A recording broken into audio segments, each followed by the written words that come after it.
ñi ngi nuyu monsieur le maire ak membre bureau municipal bi fi teew ak samay collègue Dangote Ciment bi ma àndal ci délégation bi di nuyu monsieur le délégué ak waa quartier bi yëpp ak sunu xarit journaliste yu fekkee bés bi tey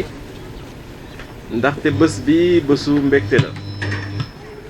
ndax lu ñu fi dajale tey ñu nag waa mairie bi ak waa koñ bi mooy pour ñu def pose première pierre u école bu ñu war a def fii ci sant yàlla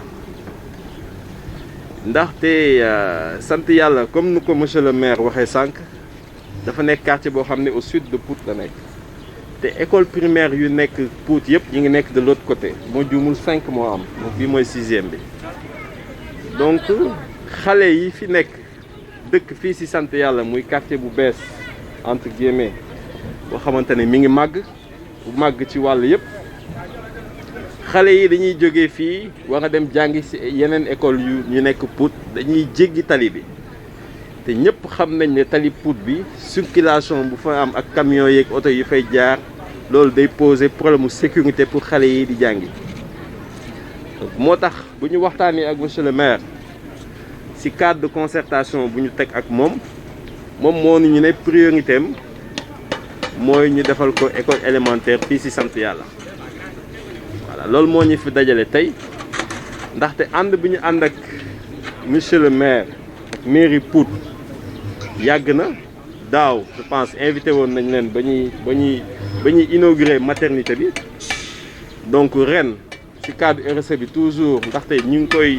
ngi koy tënk ci boo xoolee ñaari éléments yu gën a am solo mooy santé ak éducation donc daaw santé la woon ci maternité bi ren ñi ngi ci éducation ànd bi nag ànd bu yàgg la te ànd bu sincère la waaw monsieur le maire sànq dégg naa muy wax ne war nañ gën a baral incha allah ñu ngi ciy bàyyi xel ndaxte ñu daal ñu ngi fexe at bu nekk ñu am loo xamante ne dinañ ko fa jéem a def incha allah ci neeru Pout bi ren lu ko gënoon a yéexal sax mooy Covid bi ndaxte contexte bu ñu nekkoon ci mois dernier yi daanaka dara mënul woon sotti moo tax bu mu paree rek incha allah ci lañ posé première pierre bi te bu neexee yàlla fii ak ñeenti weer nañ fi dajaloo encore pour inaugurer école bi waaw parce que délai yooyu lañ jox entrepreneur bi pour mu terminer travaux yi toujours ci cadre RSE bi pour accompagner élèves yi am nañ ay bourses yoo xamante ne dinañ ko séddale élèves yi meilleurs élèves yi parce que bu ñuy primer tamit meilleurs élèves yi la ñuy primer meilleurs élèves sur une période de 3 ans ci ñetti at incha allah bu neexee yàlla dinañ xool les meilleurs élèves ñu nekk ci 4 communes yi ñu jox leen benn bourse boo xamante ne dina leen mën a dimbali maanaam ci accompagner leen durant seen cursus. lu ngeen ñu mënti jox mu tuuti mu bare dañ koy sant suñu borom mais di leen ko sant aussi di leen ñaanal ko loolu yokk di leen encourager aussi ci taxawaay bi parce que jàpp naa ni yéen a ngi jàpp ci yu domaines yu bare que muy éducation que muy jeunesse que muy culture wax dëgg yàlla yéen a ngi ciy jàpp yoo xam ni du sax jaare ci maire bi te loolu yëpp njariñu askan bi la bu ko defee nun leen ñaanal rek mooy yokkute bu wér a wér ba fi usine bi nekk toll ci ngeen doon ba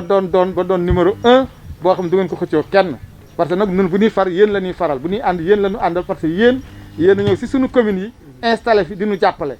donc lépp loo xam ne tey usine dana ko am réussir rek bu ñu sañoon tey Dangote kenn du ko ci jiitu bu ko defee vraiment ñi ngi leen di sant bu baax di wax waa population bi aussi que vraiment lii ñu fi fas yéene def am nañu yaakaar ni duñu leen ko sax dénk parce que yéen a ngi ci woon déjà da ngeen ko sàmm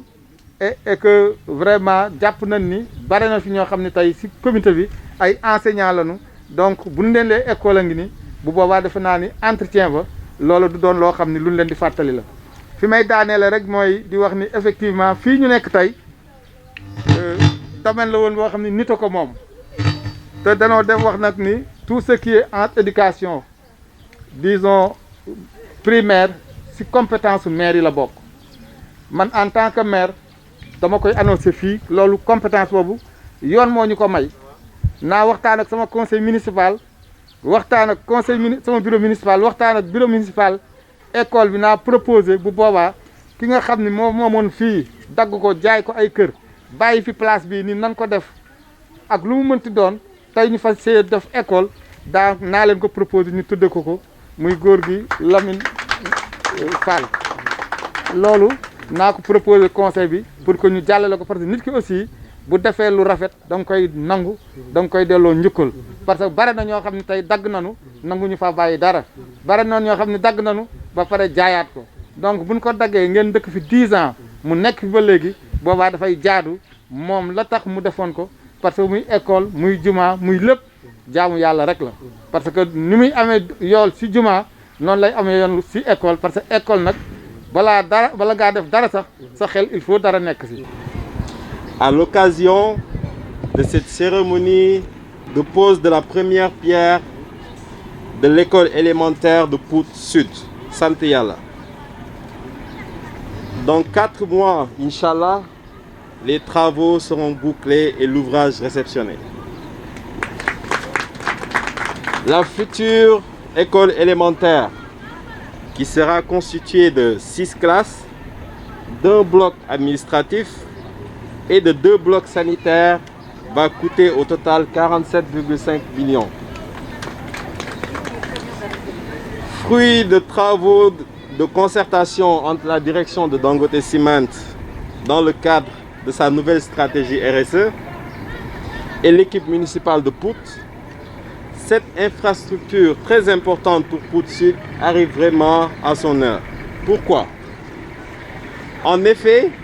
comme vous pouvez le constater, les nouveaux quartiers implantés à Pout Sud sont aujourd'hui en pleine expansion, sur le plan géographique et démographique.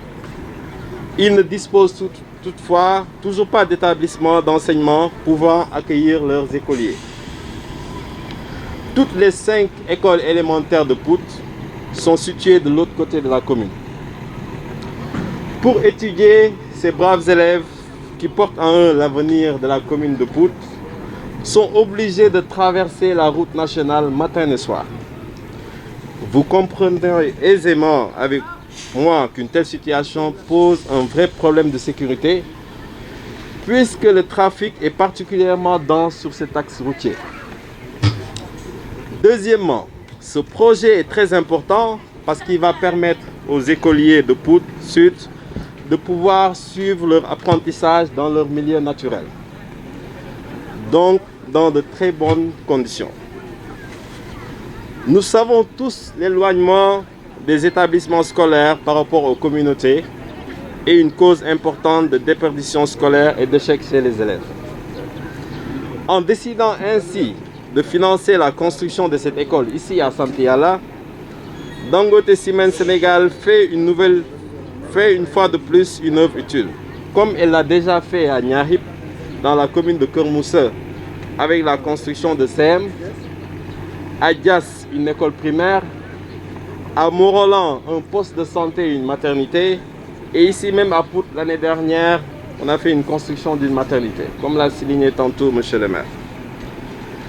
Nous avons également décidé, Monsieur le maire, pour votre attention, d'offrir 4 bourses d'excellence sur une période de 3 ans aux 4 meilleurs élèves du secondaire issus des mairies de Pout, Keur Moussa, Dias et Morolan.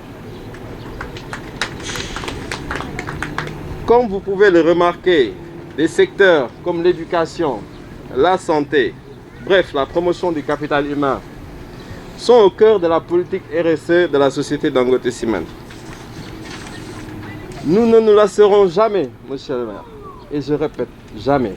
d'apporter notre pierre à l'édifice des communautés voisines et du Sénégal en particulier. Aujourd'hui, on s'est réunis ici pour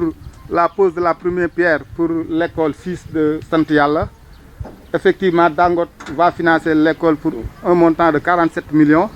Vraiment, toutes nos félicitations à Madame Mbaye et la délégation pour l'acte qu'il vient de poser. L'année dernière, effectivement, on avait fait une maternité au niveau du poste de santé. Cette année, on a choisi de construire une école. Comme nous le savons nous tous, cette école, c'est une nécessité. Parce que maintenant, Sant Yàlla, c'est un grand quartier dans Pout qui fait peut-être au moins